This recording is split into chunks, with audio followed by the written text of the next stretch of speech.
Rating the drivers after the Azerbaijan Grand Prix. So it's clear that there is a big problem with the Ferrari engines, but this isn't the race recap, so let's get into the ratings. So starting with P20 in the race, we have Carlos Sainz. He had good pace this weekend and it even looked like he might go for pole, but messed it up in his last qualifying lap. He didn't match Leclerc in the race, or at least in the few laps they did.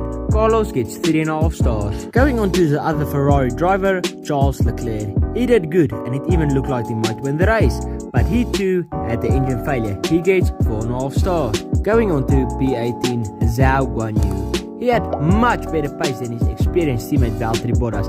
He outqualified him with 6 tenths and then had much better race pace. But he had a Ferrari engine in his car and that cost him the race. He gets 4 stars. P17 we have Kevin Magnussen. Well, like the first 3 drivers I mentioned, he had a Ferrari engine and also had a failure. He had a pretty average weekend. He gets 3.5 stars. Going on to P16 we have Lance Stroll. He was way off the pace of Vettel and was just falling back further. Then they had to retire the car because they saw vibrations that may cause problems. He also had 2 crashes in qualifying and for that he gets 2 stars.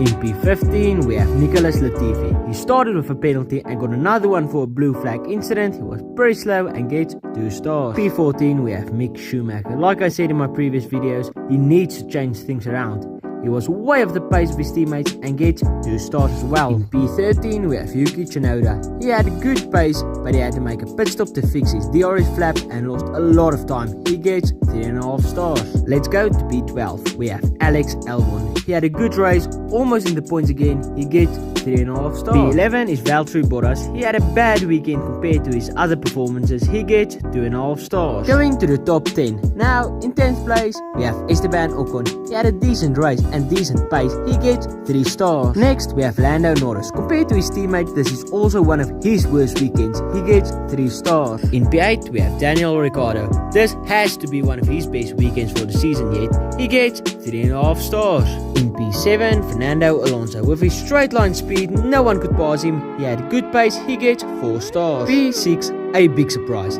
It is Sebastian Vettel. He did good even after going to the escape road. He came back past and got good points. He gets 4 stars. Now going to the top 5. Pierre had his best result for the year and scores 4.5 stars. In 4th place, Lewis Hamilton. He was slower than his teammate in qualifying and the same in the race, but he wasn't way off the pace. He gets 4 stars. In 3rd place, we have George Russell. He was flawless and very consistent. He gets 4.5 stars. And now the top 2, the Red Bull drivers. Starting with Sergio Perez, he did good, but was a bit of the pace of Verstappen and he gets 4.5 stars. Now going to Max Verstappen, he was outqualified by his teammate, but had much better race pace. He gets 5 stars. Thanks for watching.